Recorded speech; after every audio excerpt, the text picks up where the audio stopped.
भागवत ई भोर है। नव खुशी संग घर पधारल भागवत ई भोर है। नंद मन आनंद उमरल कृष्ण खेलत गोर है।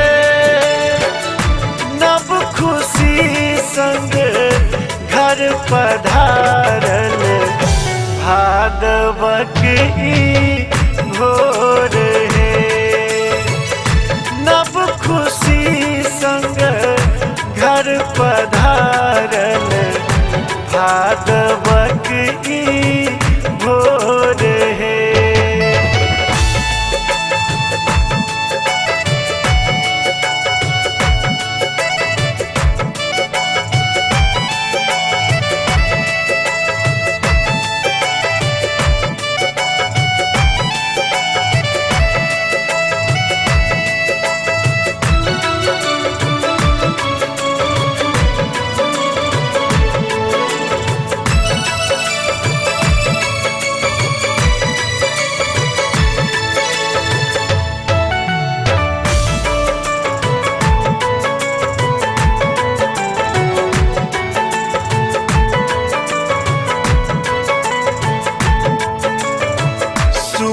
यशोदा मैया दियो बधैया भेल मन रथ सिद्ध है।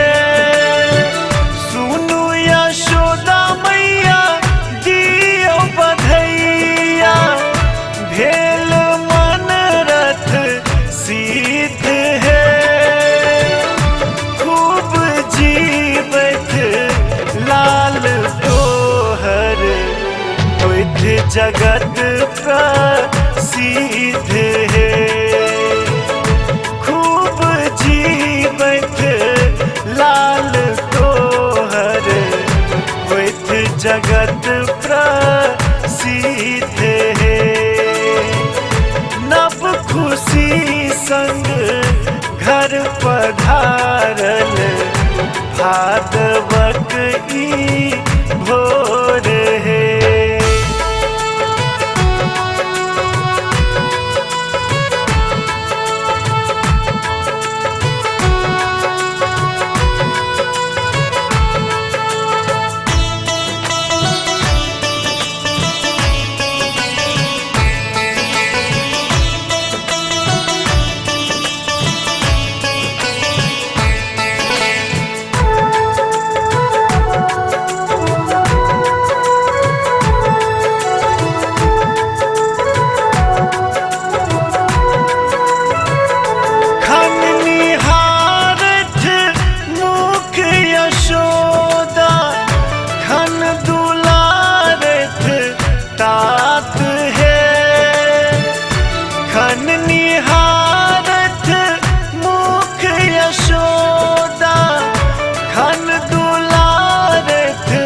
तात है सुन रहला झूल पलना कृष्ण सबके बात है।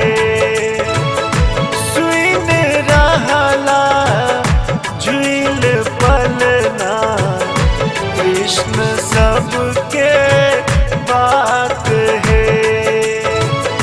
नव खुशी संग घर पधारल भागवत ई भोर है।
सब भोग पायस खैब शिव भरी थार है।